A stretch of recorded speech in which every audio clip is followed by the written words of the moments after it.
భారత్లోనే కాదు ప్రపంచవ్యాప్తంగా అత్యంత ప్రజాదరణ పొందిన క్రికెట్ లీగ్గా ఐపీఎల్ మరోసారి తన సత్తా చాటింది.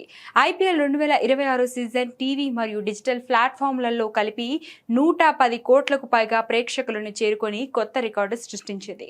జియో హాట్స్టార్ విడుదల చేసిన గణాంకాల ప్రకారం ఈసారి ఐపీఎల్కు ఊహించని స్థాయిలో వ్యూవర్షిప్ పెరిగింది. ముఖ్యంగా మొబైల్ ఫోన్లు, స్మార్ట్ టీవీలు, ఓటీటీ ప్లాట్ఫామ్ల ద్వారా కోట్లాది మంది మ్యాచ్లను వీక్షించినట్లు తెలుస్తుంది. ఈసారి మ్యాచ్లకు భారీ స్థాయిలో డిజిటల్ ఎంగేజ్మెంట్ నమోదైంది. Fans live streaming, highlights, social media clips ద్వారా కూడా ఐపీఎల్ ను విస్తృతంగా ఫాలో అయ్యారు. ప్రత్యేకంగా యువతలో ఐపీఎల్ క్రేజ్ మరింత పెరిగినట్లు విశ్లేషకులు చెబుతున్నారు. ఫాస్ట్ గేమ్, స్మార్ట్ ప్లేయర్లు, భారీ సిక్సర్లు, థ్రిల్లింగ్ ఫినిష్లు ప్రేక్షకుల్ని ఆకట్టుకున్నాయి. అదే సమయంలో ప్రకటనదారులు కూడా ఐపీఎల్ భారీ వేదికగా మారింది.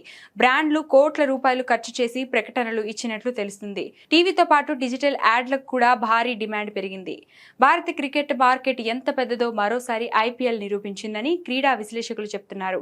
కేవలం క్రీడగా కాకుండా వినోదం, వ్యాపారం, డిజిటల్ మీడియా కలయికగా ఐపీఎల్ ఇప్పుడు గ్లోబల్ బ్రాండ్ గా మారిపోయిందని అభిప్రాయాలు వ్యక్తమవుతున్నాయి. మరి వచ్చే సీజన్ లో ఈ రికార్డులు మరింత పెరుగుతాయా?